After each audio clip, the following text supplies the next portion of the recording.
एकम् अक्षरम् हृदि निरन्तरम् भासते स्वयम् लिख्यते कथम्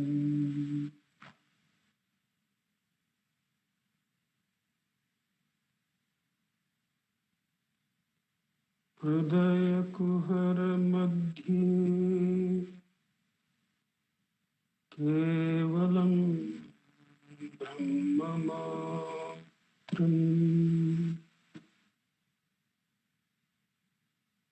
याहम् इति साक्षात् आत्मरूपेण भाति हृदि विषमनसा स्वं चिन्वता मज्जता वा पवनचलनरोधा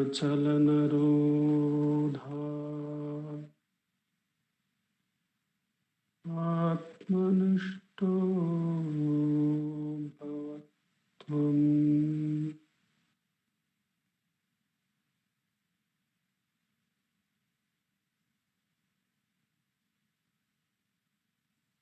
देहं मृण्मय् जडात्मकम् अहं बुद्धिर्न तस्यास्त्यतो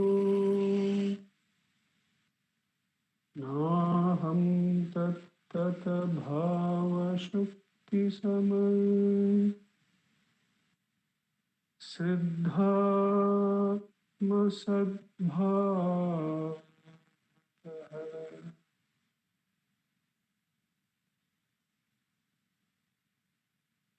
कोऽहं भावयुतः कुतो मदभिय दृष्टात्मनिष्टात्मना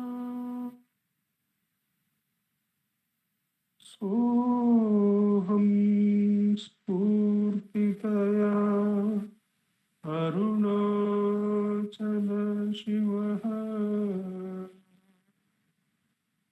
पूर्णो विभावयम्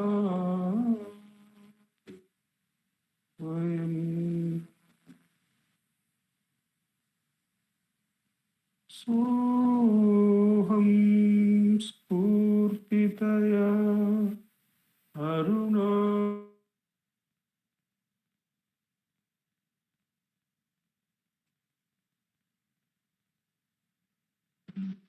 विभावयम् स्वयम्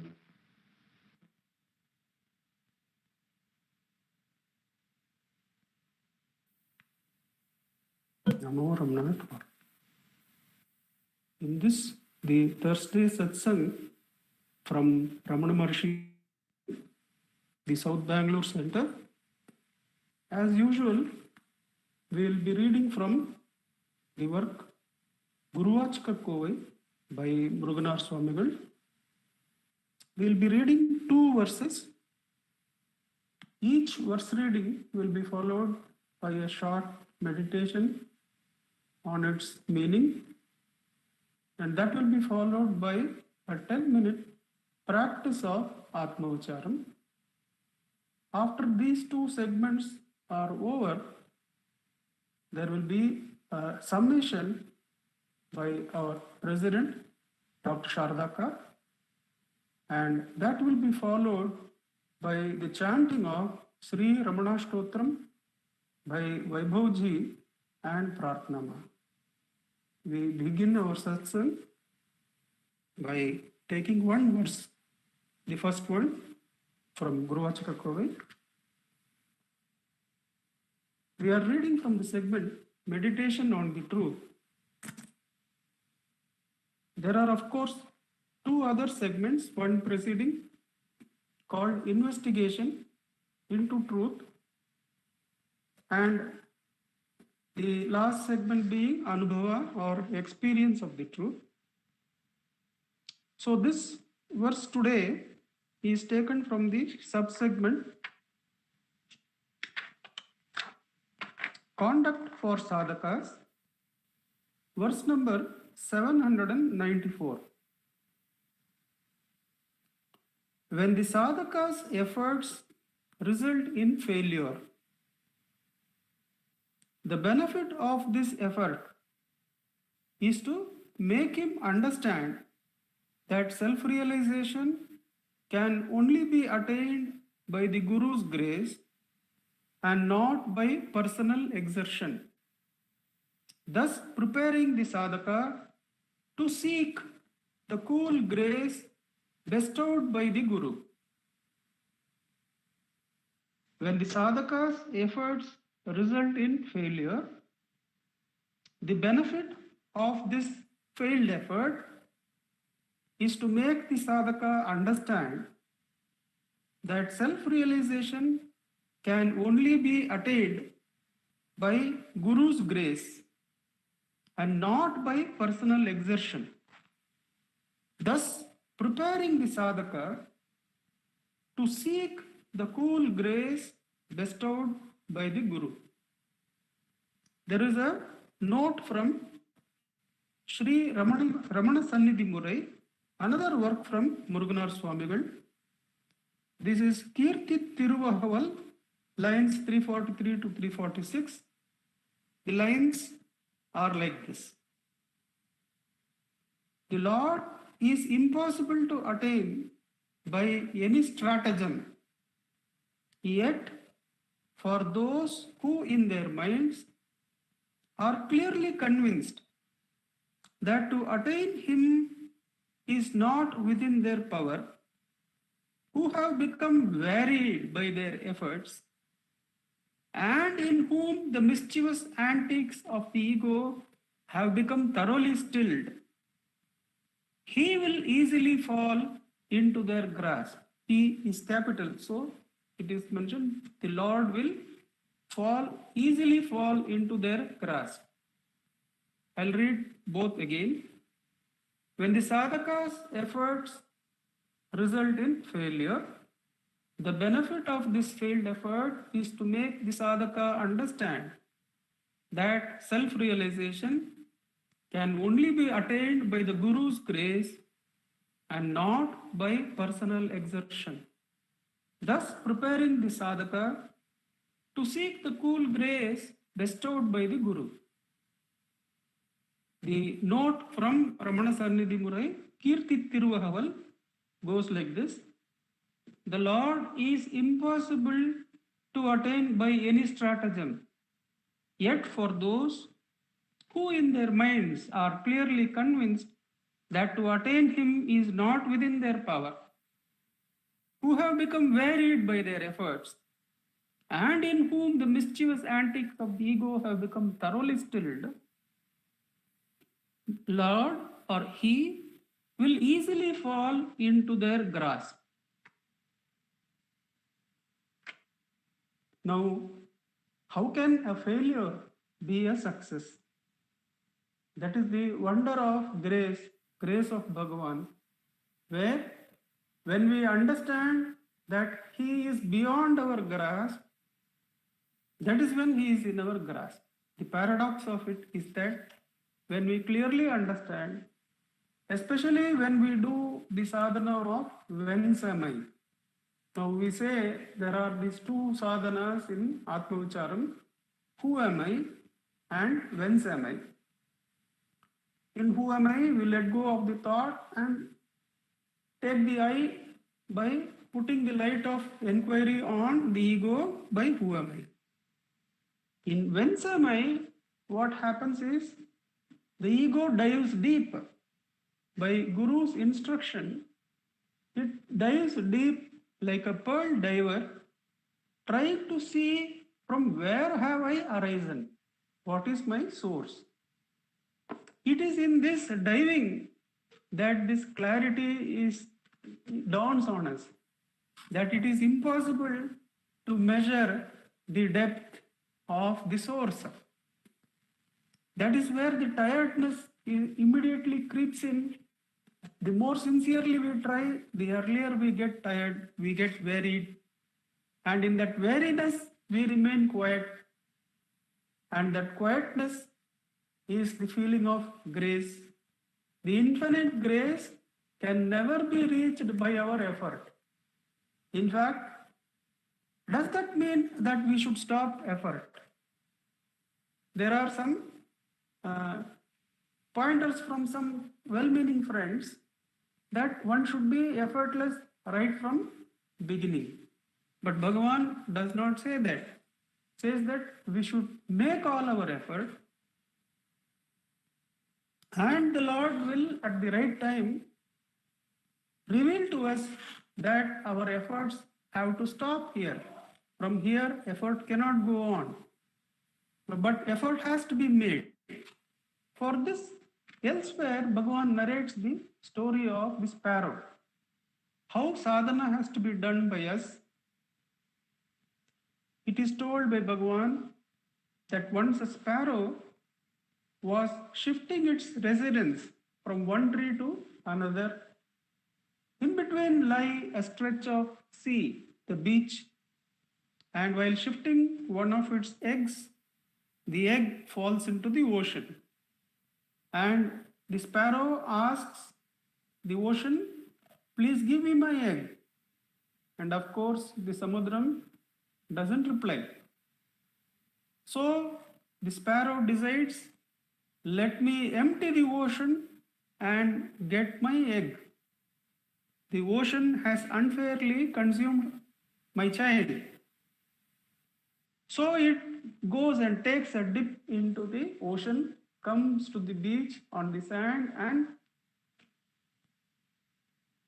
quivers so that the water falls off, again goes into the ocean and dips again.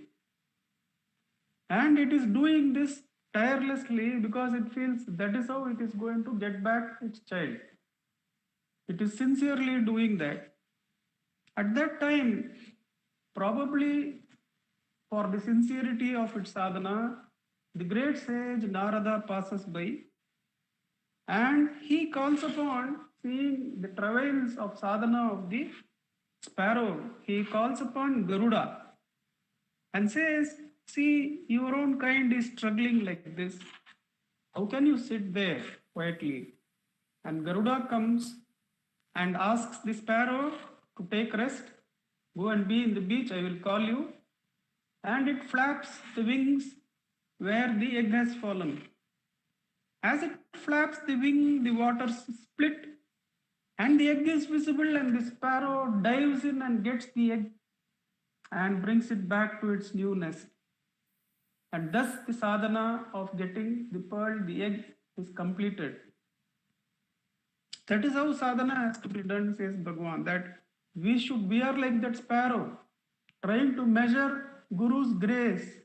Guru's grace is the infinite ocean. Ocean has limits, but Guru's grace has no limits, says Bhagavan. Now, how to measure, how to abide in that grace by the little effort that we can make? One has to realize that our effort can never yield our abidance in Guru's grace. It is Guru's grace alone that can help us abide in the self, the other name of which is Guru's grace. By Bhagavan's grace, our own sadhana in self-inquiry should find fruition. That is why the verse ends by saying, constantly seek the grace of the self, the grace of Bhagavan. And by seeking that grace, sit for sadhana, make the effort. That is why even before going to Girivalam, we would go inside the shrine and ask for permission from Bhagavan to start the Girivalam. To start the Girivalam itself, he has to allow us, he has to permit us. That is speaking of grace that is always quiet. Hence, seeking Bhagavan's grace, the infinite love for the sadhaka, Let us all practice Atma-Ucharam for the next 10 minutes. When thoughts arise as Bhagavan instructs, let us not pursue that thought with more thoughts, but diligently inquire for whom has this thought arisen. The answer will always be this thought has arisen for me. Immediately, now that the I is visible, make the inquiry, who am I?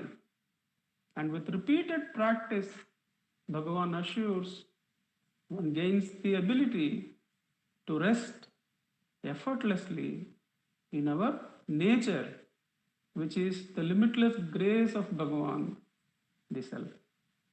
With Bhagavan's grace, let us sit in Atma-Vicharam for 10 minutes. Vaibhavji is available? Yes, sir. Yes, sir. You can help us out with the time? Yes, I'll set the alarms. Thank you.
Om Namo Bhagavate Shri Ramana.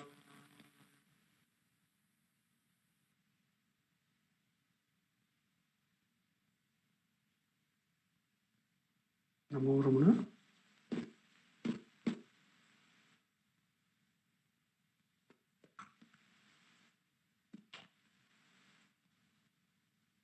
We go on to the reading of the second verse. This is from Investigation into Truth, and the subsegment is Atma Vicharam. The verse is 386. Investigation into Truth, Atma Vichara, verse 386. By means of the question, who is the one who questions? All the questions that one asks, which arise through duality, will die at their very source. By means of the question, who is the one who questions? All the questions that one asks, which arise through duality, will die at their source, at their very source. That question, who is the questioner, becoming the invincible Brahmastram, will obliterate the appearance of otherness that manifests in the darkness of ignorance. By means of the question, who is the one who questions?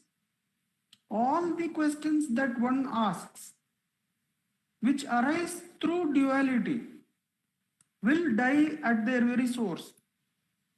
That question, who is the questioner, becomes the invincible Brahmastram. Becoming the invincible Brahmastram will obliterate the appearance of otherness that manifests in the darkness of ignorance. There is a note.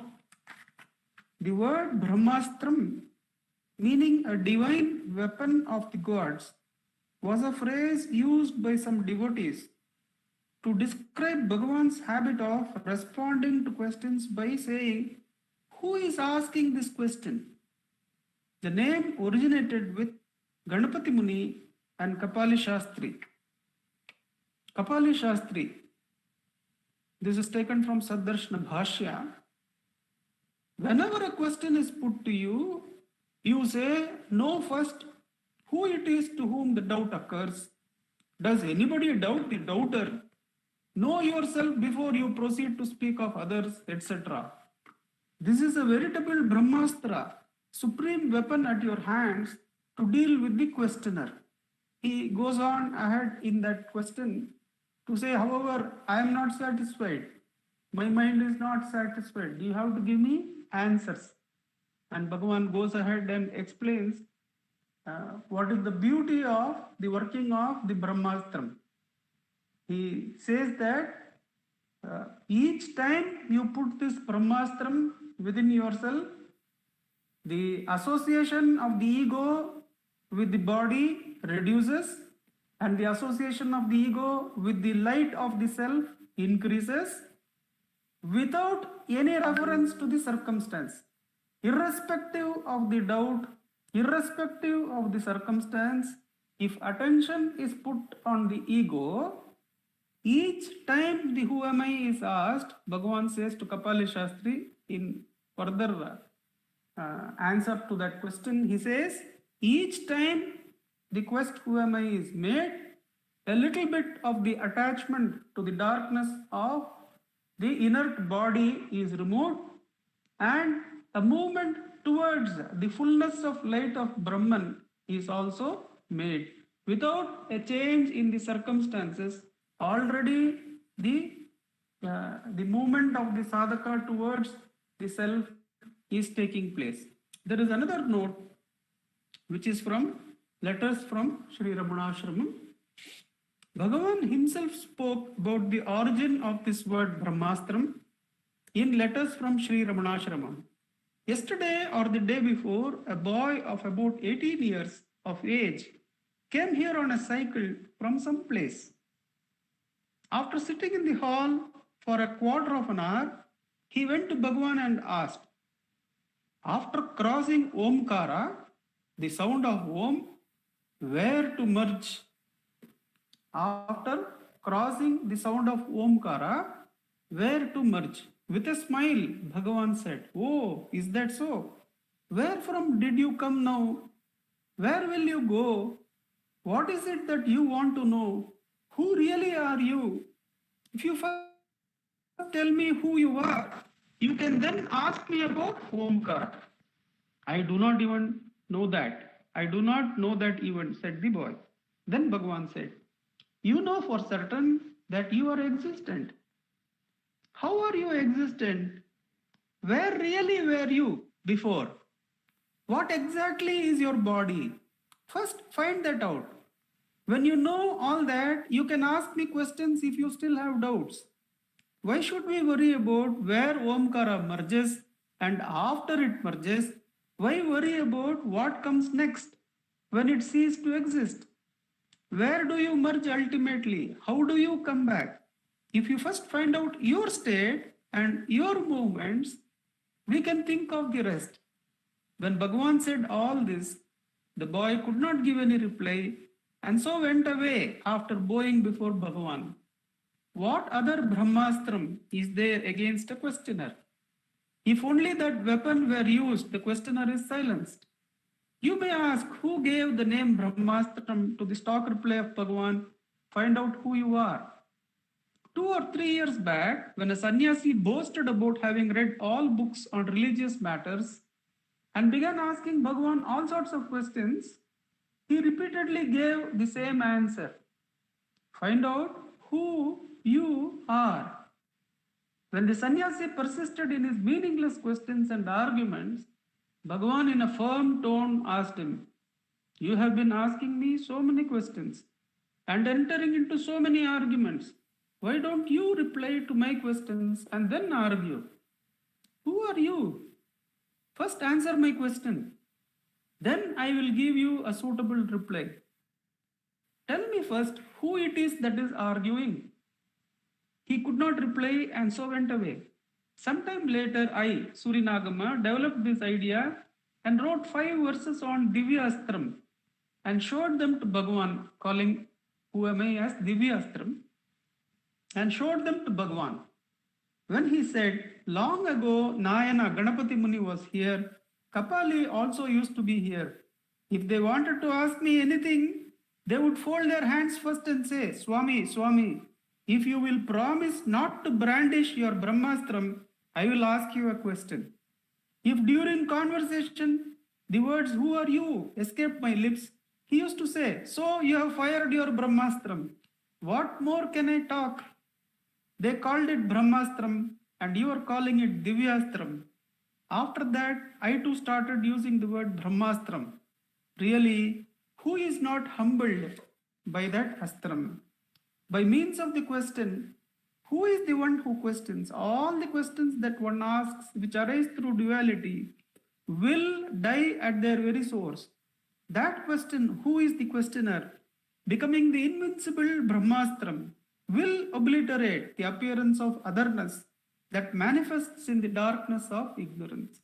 This Brahmastram can be applied on ourselves by ourselves. That is the way to remove all the doubts. Tannai arindidil pin ennai uladariya, Bhagavan says. Tannai aridalindri pinnai edarigil en. Without knowing the Atma, without knowing the conscious self, what is the use of knowing anything else? And once the Atma is known, what else is there to be known? Every form is only a manifestation of the Atma. Everything is known by knowing the self. So the Brahmastram is a divine weapon. It is a weapon that protects us from the troubles of duality. Dvitiyam bhayam bhavati. If there is something else other than I, there is fear. The moment everything is I, then birth, death, illness, growth, all those are only the self, only the I, nan. தன்னையலாது அந்நியம் ஒன்றும் அறியார் அவர் நிலைமை இன்னதென்றுண்ணல் எவன். Other than oneself, they know nothing else. Who is to say about their state? What is there to say about the state of the jnani? Other than the self, they know nothing else.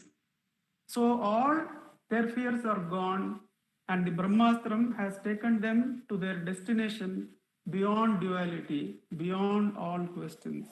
With Bhagavan's immense grace, let us practice this Brahmastram on ourselves by asking the question, who am I? Not only a question that has arisen, but any thought that arises will be killed at its very source. This is Vairagyam, says Bhagavan. That as soon as a thought arises, it should be quashed at the very source of appearance by asking, for whom has this appeared? The answer will be, it has appeared for me. Immediately the quest, who am I, takes the I back to the source.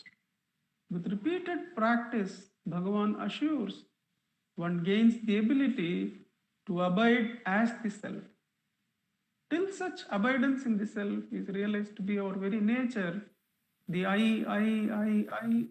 is our very nature. One should make the effort of letting go of thought, of dropping all questions by asking, for whom is this question? For whom is this thought? With Bhagavan's immense grace, let us sit in Atma-Ucharam for 10 minutes. Vaibhavji, can you set the time for us? Yes, sir. I'll set the time.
Namo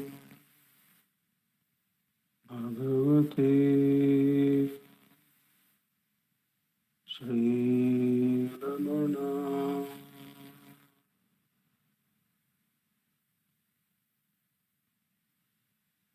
Namo Ramana. I request President Dr. Sharda to give us the summing up remark. Namo Ramana. Namo Ramana. Namo Ramana. Prostrations to Ramana, shining as the self in all beings. By the immense grace of that self manifest as Ramana, we have been allowed to use the Brahmastram. See, the Brahmastram people have done in earlier Puranas and all, they had to do so much of tapas in order to be able to learn the use of the Brahmastram, to get the use of the Brahmastram is not easy. It is very, very few warriors who will be blessed with the wielding, the capacity to wield, to use the Brahmastram, because it is all destructive. The Brahmastram cannot be opposed. It is called Brahmastram because it cannot be opposed. In the Ramayana, when Indrajit uses the Brahmastram against Anjaneya, Hanuman in the Ashoka Vatika, actually Anjaneya is one who has a boon that the Brahmastram will not affect him. But even then, out of respect for that Astram, because of that stature of the Astram, he submits himself. He is actually not bound, but he submits himself to the Brahmastram and he remains still. And there is a beauty in that story. It goes on that if that even if somebody is bound by Brahmastram, if you use anything else, then the Brahmastram stops working. So these people, the Rakshasas, they bind up Anjaneya in a rope, thinking, oh, he is bound by Brahmastram, and immediately he comes out. But this Brahmastram, which is such an extraordinary Divyastram, Sadhuam Swami also sings Nanyarennum Jnanastiram Sri Ramaneshan Tanda Brahmastiram. Bhagavan has given it to all of us with such grace. He said, use it. You can use it. And because it is used as an internal weapon, as Nandakumarji said, Brahmastram used against oneself, not against anybody else, against the ego. So there is no irresponsibility over here, which otherwise may be there if it is external. And here it is the Brahmastram which Bhagavan has given us.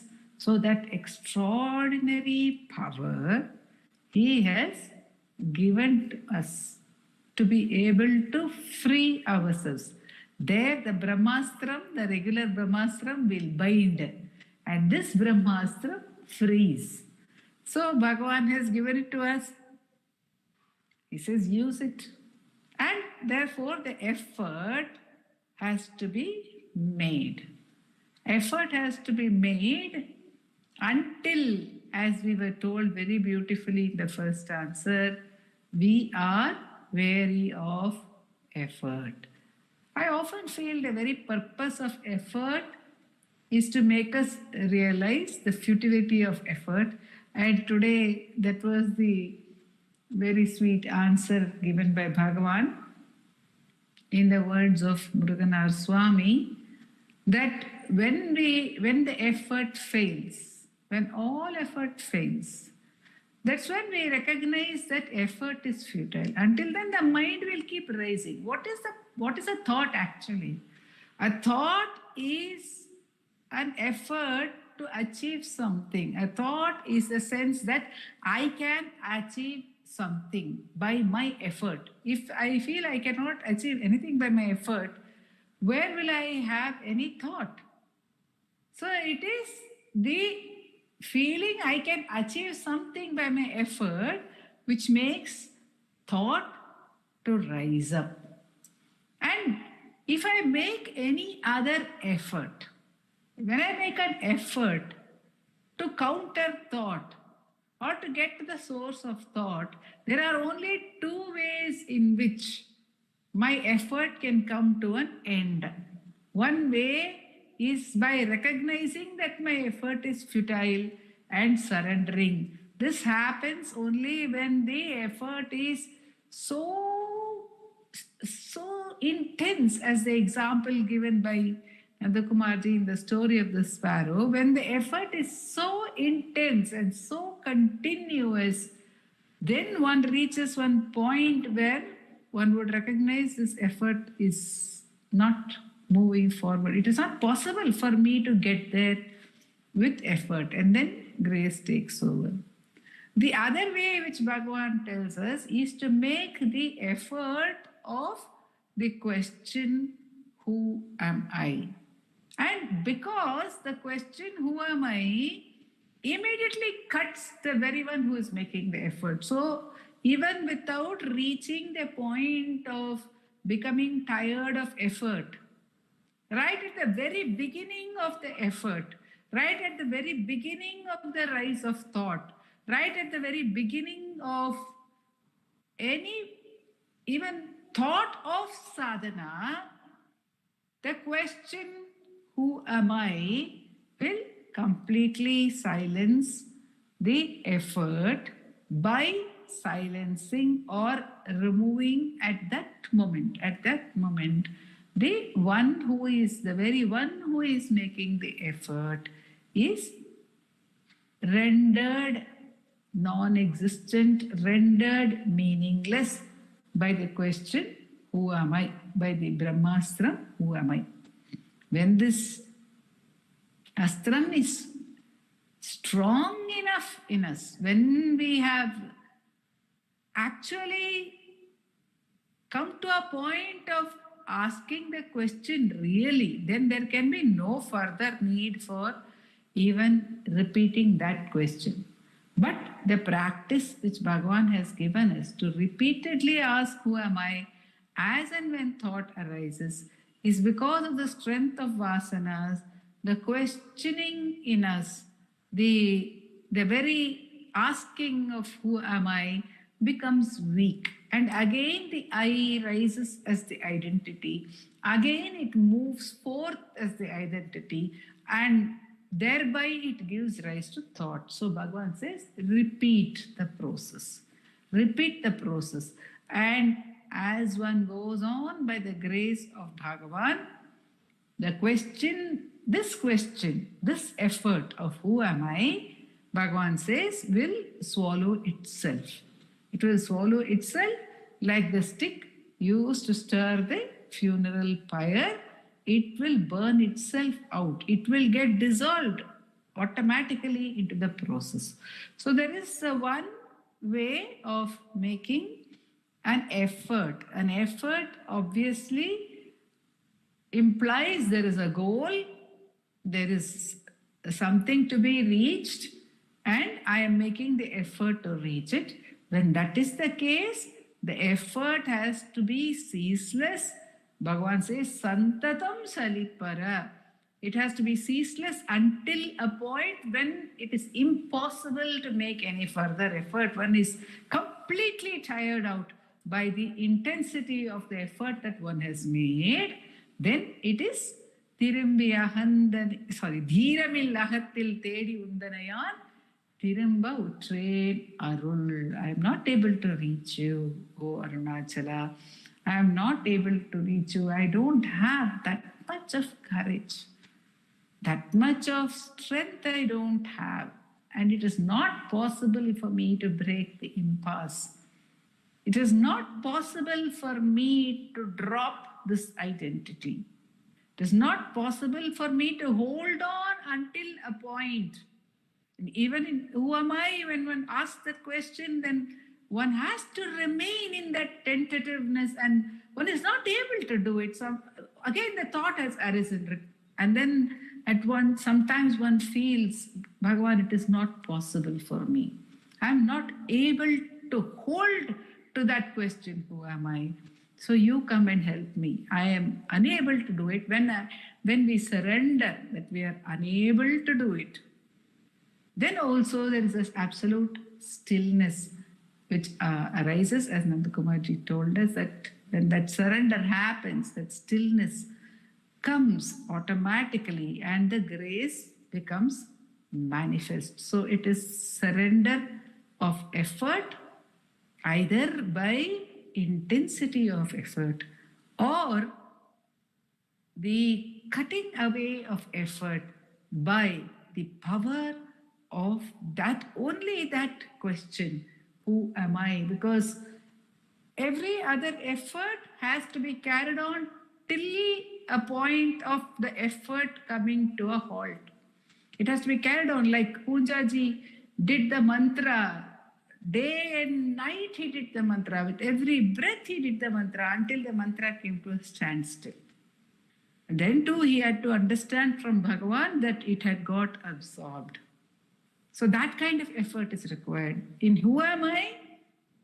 Right at the beginning, it cuts at every time. Here it is told to us, every time, each time the question is asked, it cuts, it wipes away, says Bhagavan. And so he has given us both. He asks us to do both actually. He asks us to inquire and he asks us to keep the effort also incessant, both in his Appalam song and in Upadesha Saram. He says, Ajya Dharaya Srotasa Samam, because the more one asks oneself the question, who am I, the more one will understand what Nandakumarji quoted from Atma Vidya Geetam, saying, Tannai Aridal Indri Pinnai Edarihilan, what is there to be known? If I do not know myself, what have I done in this world? Where have I gone? What have I reached? When I don't even know who I am, what is the purpose of anything else that I could have done or maybe doing? That will hit us more and more with the grace of the question, who am I? Which Bhagavan has given to us only to swallow us. He has, again, as Nandut Mati says repeatedly, it is Bhagavan who has come to us in the form of this question, and it is he has made it universally available. He has made it available to every one of us out of his immense grace. He has made this available, that which was said to be only available to one in hundreds of thousands of people. He has made available to every one of us. Such is his extravagance of grace. Om Namo Bhagavate Sri Ram. Namo Ramnaka. Namo Ramna Namo Vaibhavji and Ramna. Pratnama. Namo Ramna. Can we start with chanting Pratnama? Yes, sir. Namo Ramna. Namo Ramana.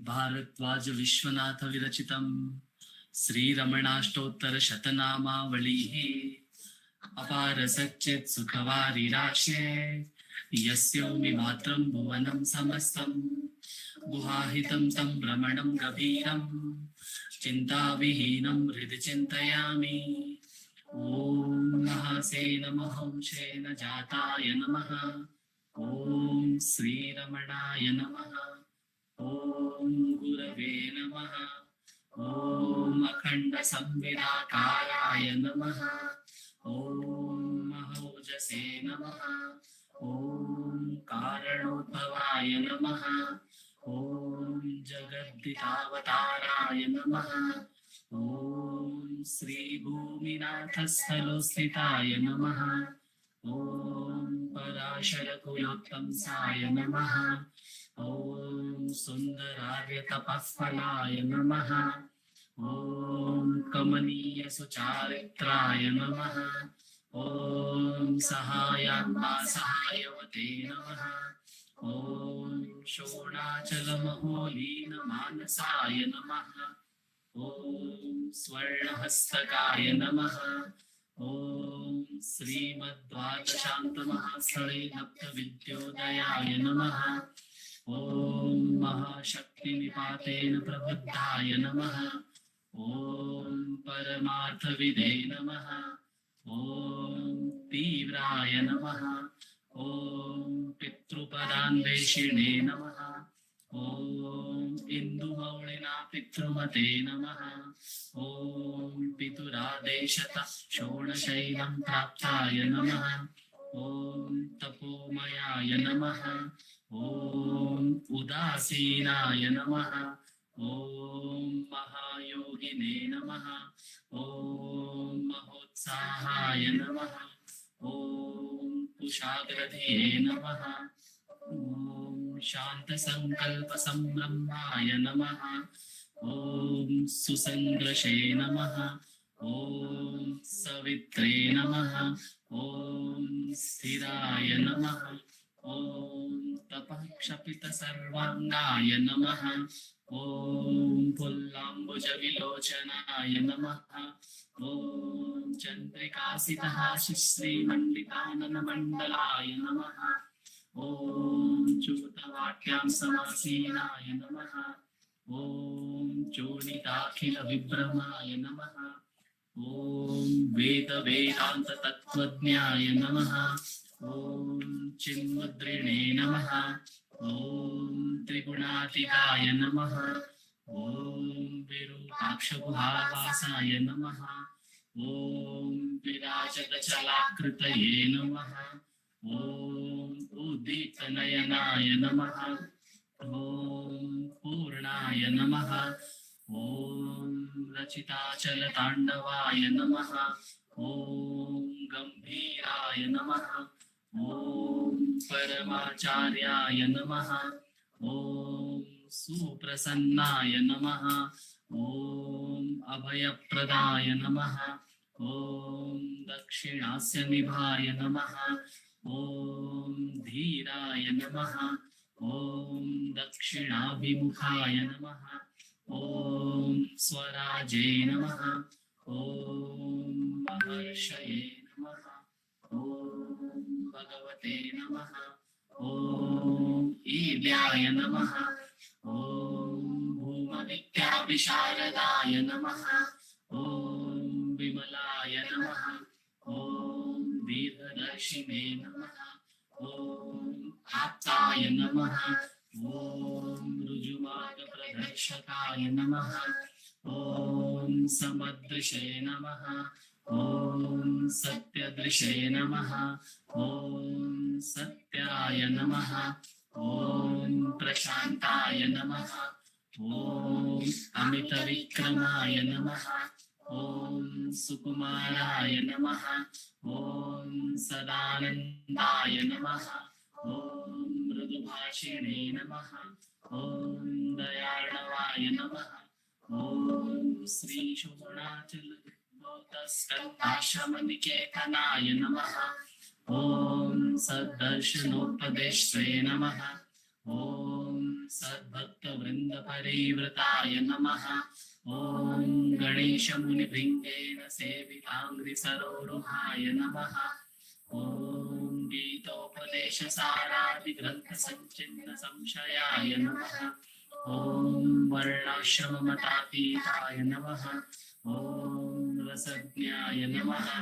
ॐ सौम्याय नमः। ॐ आत्मवते नमः। ॐ सर्वावनिमतस्थानाम् आराध्याय नमः। ॐ सर्वसद्गुणिने नमः। ॐ आत्मारामाय नमः। ॐ महाभागाय नमः। ॐ मातृमुक्तिविधायकाय नमः। ॐ विनताय नमः। ॐ विनुताय नमः। ॐ विप्राय नमः। ॐ मुनीन्द्राय नमः। ॐ पावकोज्ज्वलाय नमः।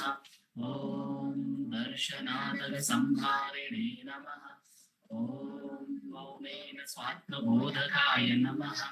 ॐ ऋच्चान्तिकरसान्निध्याय नमः। ॐ स्मरणाद्बन्धमोचकाय नमः।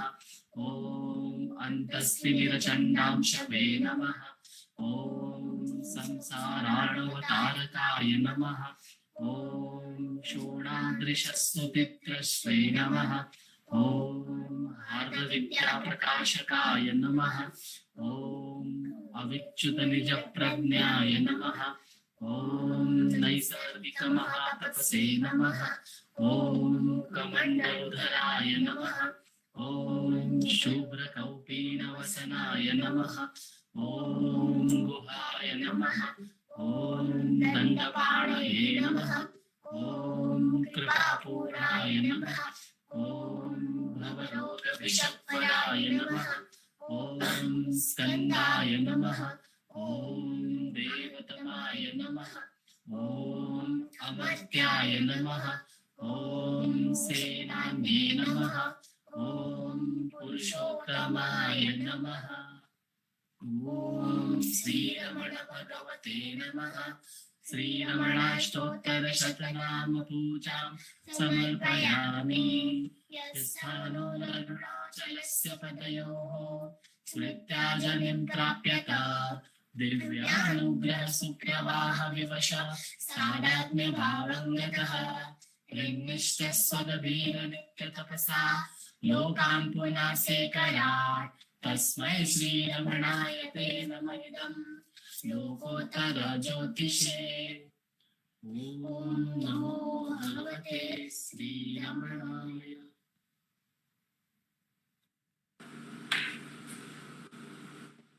Namo Ramana to all.